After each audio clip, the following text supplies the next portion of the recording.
Good morning students. Last class में हम लोगों ने पर परागण की जो विधियां थी उनके बारे में पढ़ा था। पर परागण किस प्रकार से संपन्न होता है।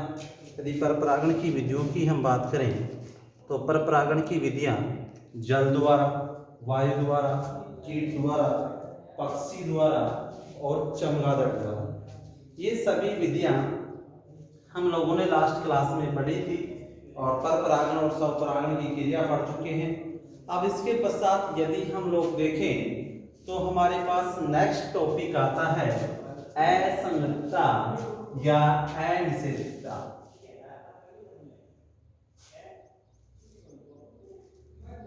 इनकॉम्पेटिबिलिटी। अब इसको यदि हम देखें असंगतता क्या होती है, देखो नाम से ही स्पष्ट हो रहा है असंगतता। भाई कहीं ना कहीं मेल और फीमेल जो गैमेटोफाइट बनते हैं हमारे पास, उनके अंदर यदि निषेचन की क्रिया संपन्न होती है तो उनका क्या होता है, निर्माण हो जाता है पादपों का। और यदि हम बोले नर व मादा युग्मोद्भिद निषेचन के पश्चात जो बीज या सीड बनते हैं धीरे धीरे अंकुरित होकर के और डेवलपमेंट होकर के नए पादप का क्या होता है, निर्माण हो जाता है।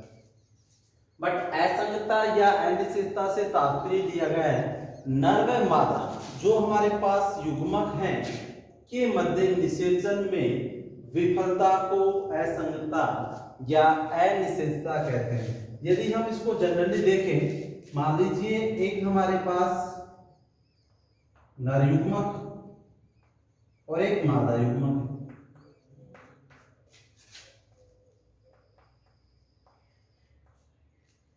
ठीक है। पादपों की बात करें, पादपों में हम लोग पढ़ रहे नर युग्मक में हम पुंकेसर वाला पार्ट और मादा युग्मक में हम लोगों ने स्त्रीकेसर वाला पार्ट पढ़ा है। अब इनके अंदर वर्तिकाग्र, वर्तिका अंडाशय, परागकोश, उतंतु, योजी, ये सभी हमने पढ़ा है। बट परागकण और परागकण कहाँ पहुंचते हैं, लास्ट में अंडाशय में पहुंचते हैं और निषेचन की क्रिया क्या होती थी, संपन्न होती थी। इन दोनों कारकों के मध्य यदि हम इसका फीमेल में देखें, जनरली बता रहा हूं अंडरस्टैंडिंग के लिए, यदि हम यहां देखें कंपेयर करके, ये न कि किसी प्लांट का है बट अंडरस्टैंडिंग के लिए, क्योंकि जनरली हम इसको एग्जाम्पल को ज्यादा पढ़ते हैं। इन दोनों के मध्य जो आपस में संलयन की क्रिया होती है, नर एवं मादा युग्मकों के जो संलयन की प्रक्रिया होती है वो क्या कहलाती है भाई, निषेचन कहलाती है। क्या कहलाती है, निषेचन या फर्टिलाइजेशन कहलाती है। यदि इसके अंदर नर व मादा युग्मकों के मध्य निषेचन में विफलता आ जाए, मतलब निषेचन की क्रिया संपन्न न हो पाए, तो ऐसी प्रक्रिया क्या कहलाएगी, असंगतता कहलाती है। मान लीजिए ये हमने पढ़ा है आंकड़ा। अब ये तो क्या हो गया, निषेचन संपन्न होने के बाद बनते हैं, बट इनके अंदर निषेचन ही नहीं हो और इनका क्या नहीं हो, निर्माण नहीं हो, तो ऐसी क्रिया क्या हो जाए, इसमें कोई विफलता आ जाए, कोई बाधा आ जाए, तो इनको हम क्या बोलेंगे, इसको क्रिया को असंगतता या अनिश्चितता के नाम से जाना जाता है। तो डेफिनेशन सीधी सी हो गई, क्या, नर व मादा युग्मकों के मध्य निषेचन में विफलता को असंगतता या अनिश्चितता बोलते हैं। भाई निषेचन से पहले ऐसा जो जुड़ रहा है, दैट मींस तो यह प्रक्रिया क्या नहीं हो पाएगी, संपन्न, किसकी, निषेचन की, या संगतता न होकर के क्या होगा, असंगतता। तो क्लियर, असंगतता या अनिश्चितता नर व मादा युग्मकों के मध्य निषेचन की प्रक्रिया में विफलता होना ही क्या कहलाएगी, असंगतता कहलाती है। यदि इस असंगतता को देखें हम लोग तो असंगतता कितने प्रकार की होती है, दो प्रकार की होती है असंगतता। कौन कौन से प्रकार होते हैं असंगतता के, एक तो हमारे पास है अंतराजातीय और दूसरा है आंतरजातीय। नाम दोनों एक जैसे दिखाई दे रहे हैं बट इन दोनों में अंतर होता है, अंतराजातीय और आंतरजातीय, ठीक है। तो एक तो हमारे पास अंतराजातीय है, दूसरी आंतरजातीय। अंतराजातीय से तात्पर्य क्या लिया जाता है, एक ही वंश की भिन्न जातियां वंश क्या होगा यहाँ पर समान, लेकिन जातियां क्या होंगी अलग अलग। क्लियर। एक ही वंश की भिन्न जातियों के मध्य यदि ये लक्षण उत्पन्न होता है, कौन सा, असंगता वाला, तो क्या कहलाएगी, अंतराजातीय कहलाती है। आंतरजातीय, अंतराजातीय जातियों के मध्य अंतर हो गया, ठीक है, तो जातियां क्या होगी भिन्न। अब है आंतरजातीय, एक ही जाति के मध्य क्या हो जाए असंगता उत्पन्न हो तो उसे क्या बोलेंगे हम लोग, आंतरजातीय। यहाँ सिर्फ जाति जाति में, यहाँ वंश तो एक होगा लेकिन जातियां क्या आ रही है भिन्न, बट आंतरजातीय में किनके मध्य हो, एक ही जाति के मध्य, ठीक है। अब यहाँ पर एग्जाम्पल देखें अंतरजातीय का, तो वंश दोनों का समान है, ब्रेसिका ब्रेसिका, जाति दोनों की क्या होगी अलग अलग होगी, कैम्पेस्ट्रिस और रापा। ब्रेसिका कौन से एग्जाम्पल है, तो यहाँ पर जातियां तो क्या होगी परिवर्तित हो गई, बट वंश एक ही है दोनों का, ब्रेसिका ब्रेसिका। यदि एक ही वंश की दो भिन्न जातियों के मध्य यह क्रिया देखने को मिलती है, कौन सी क्रिया, असंगता की, तो उसको हम क्या बोलेंगे अंतराजातीय। यदि एक ही जाति के मध्य, बात हम वंश की न करके किसकी करें, मान लीजिए एक ही जाति है और इसी के मध्य कुछ हमें क्या दिखाई दे लक्षण असंगता का, तो उसको क्या बोलेंगे हम लोग अंतराजातीय। इसका एग्जाम्पल क्या होता है प्रीमूला, एग्जाम्पल क्या हो जाएगा भाई प्रीमूला।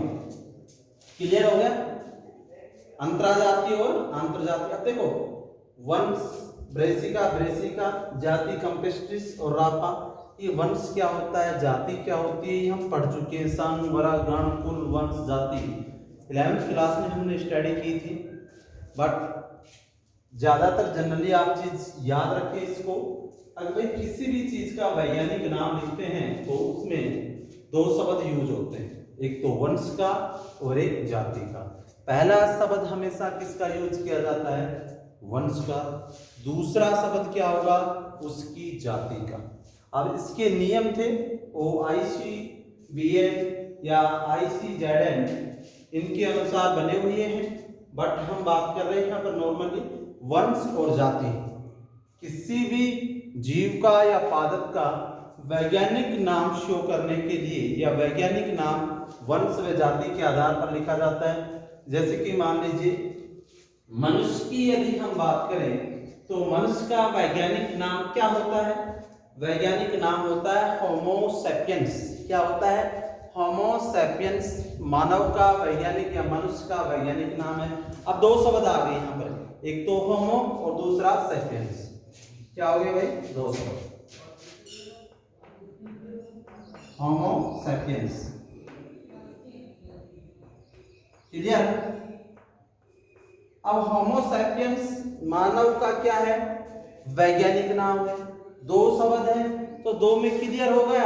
एक शब्द तो कैसा होगा वंश का, दूसरा शब्द क्या हो जाएगा उसकी जाति से संबंधित। किसकी जाति से संबंधित, मनुष्य की जाति से संबंधित होता है। तो यहाँ पर स्पष्ट है होमो क्या हो जाएगा वंश, क्या हो जाएगा होमो वंश होता है, जबकि सैपियंस क्या होती है जाति।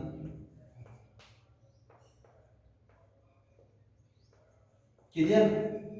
ऐसे ही हम देखते हैं पेंट्रालियो, पेंट्रापार्ड्स, पेंट्राट्रिगस, इन सब का शेर चीता जो हमारे पास होते हैं इनका नाम आप लोगों ने सुना है। हमारे पास से तात्पर्य अगर हम बुकों में इनको पढ़ते हैं या कहीं भ्रमण पर जाते हैं वन अभ्यारण्य पर वहां देखते हैं, तो यहाँ कहीं ना कहीं इनका जो वंश है वो क्या है एक है, जाति इनकी क्या हो रही है परिवर्तित। तो ठीक उसी प्रकार से ब्रेसिका क्या हो रहा है एक वंश है, जबकि कैम्पेस्ट्रिस और रापा क्या है यहाँ पर जातियां प्रदर्शित हो रही हैं। तो एक ही वंश की भिन्न जातियों के मध्य होगा तो क्या कहलाएगा अंतराजातीय, और अंतरजातीय एक ही जातियों के मध्य, तो क्लियर है एक ही जाति में होगा तो अंतरजातीय, एक वंश की दो जातियों में होगा तो अंतरजातीय।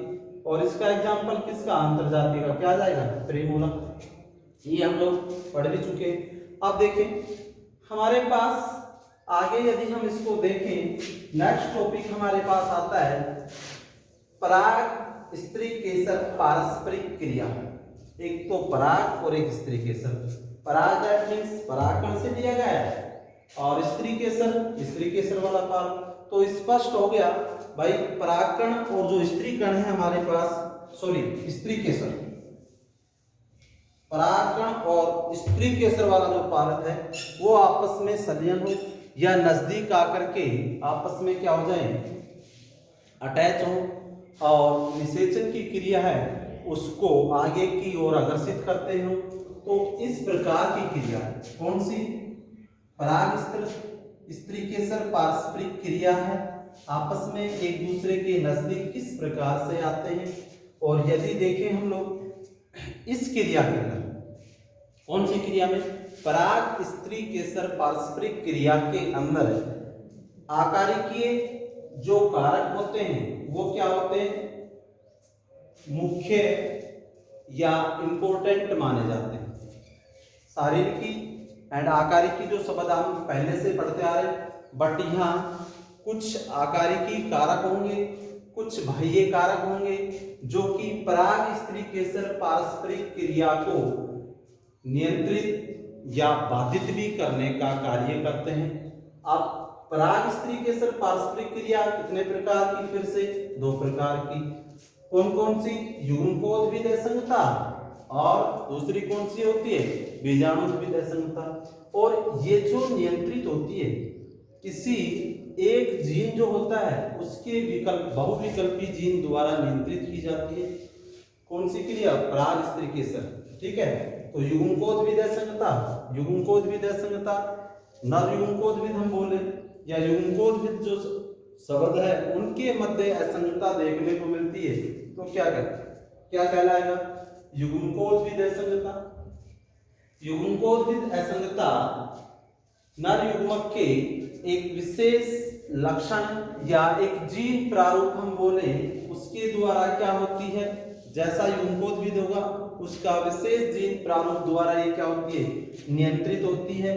किसमें देखने को मिलती है, लिलिएसी कुल में। किसमें देखने को मिल सकती है, एग्जाम्पल हो जाएगा लिलिएसी कुल।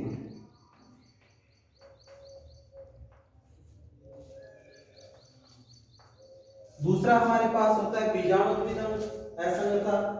ये बीजाणुओं के मध्य यदि इस प्रकार की असंगता, कौन सी असंगता या अनिश्चितता, नर मादा युग्मकों के मध्य निषेचन की क्रिया, ये भी एक विशेष बीजाणुद्भिद दैट मीन्स बीजाणुओं के विशेष जीन के द्वारा ही क्या होती है, नियंत्रित होती है। इसका एग्जाम्पल हो सकता है ब्रेसिकेसी, लिख सकते हैं हम लोग, क्लियर। इस प्रकार से असंगता को हम समझ सकते हैं। अगेन रिपीट, असंगता या निषेचता नर व मादा युग्मकों के मध्य निषेचन में विफलता ही क्या कहलाएगी, असंगता।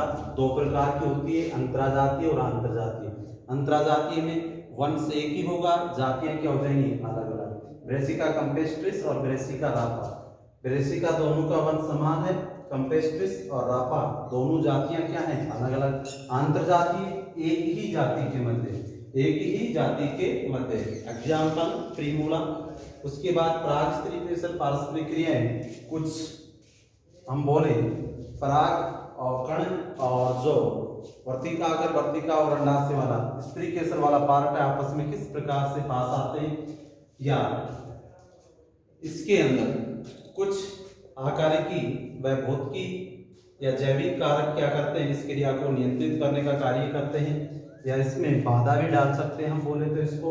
उसके पश्चात ये क्रिया किसी जीन विशेष के लक्षण के द्वारा या लक्षण विशेष का जो जीन प्रारूप होता है उसके द्वारा क्या होती है, नियंत्रित होती है।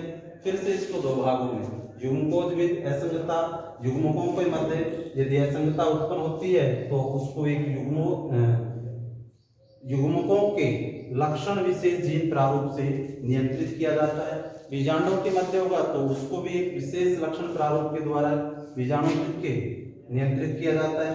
लिलिएसी में और ब्रेसिकेसी में इस प्रकार के लक्षण या ये असंगताएं देखने को मिलती हैं। नया टॉपिक हमारे पास आता है निषेचन।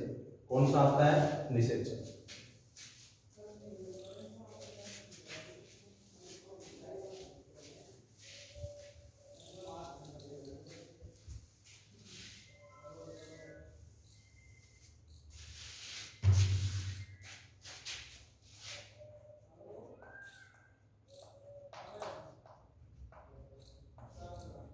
देखो निषेचन की जो प्रक्रिया क्या होती है, अभी पढ़ा तो थोड़ी देर पहले ही बताया था मैंने, असंगता के अंदर निषेचन शब्द आता है। नर व मादा युग्मकों के संलयन की प्रक्रिया ही क्या कहलाएगी, निषेचन। तो डेफिनेशन क्या हो जाएगी, नर व मादा युग्मकों के संलयन की प्रक्रिया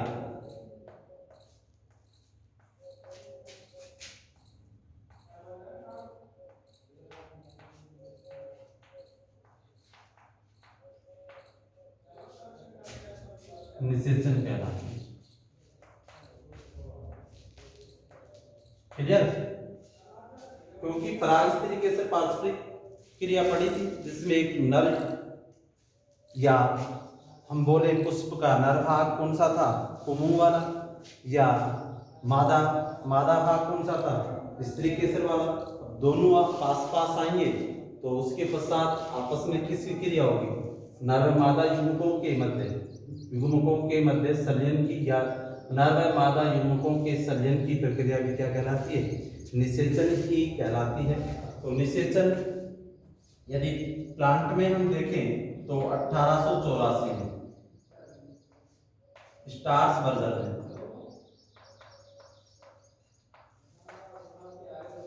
ठीक है, लिलियम पादप के अंदर निषेचन की प्रक्रिया को देखा था।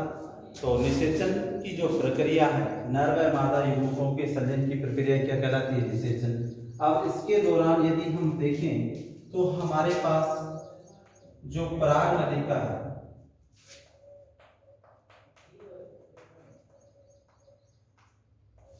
अब इसकी यदि हम बात करें, क्योंकि वर्तिकाग्र से जैसे ही वर्तिकाग्र है उस पर जब परागकण पहुंचते हैं तो वहां पर उपस्थित शर्करा को अवशोषित करके कुछ आकार में क्या हो जाते हैं, मोटा हो जाते हैं, और वर्तिकाग्र से कहां पहुंच जाते हैं, वर्तिकाग्र वाले भाग में।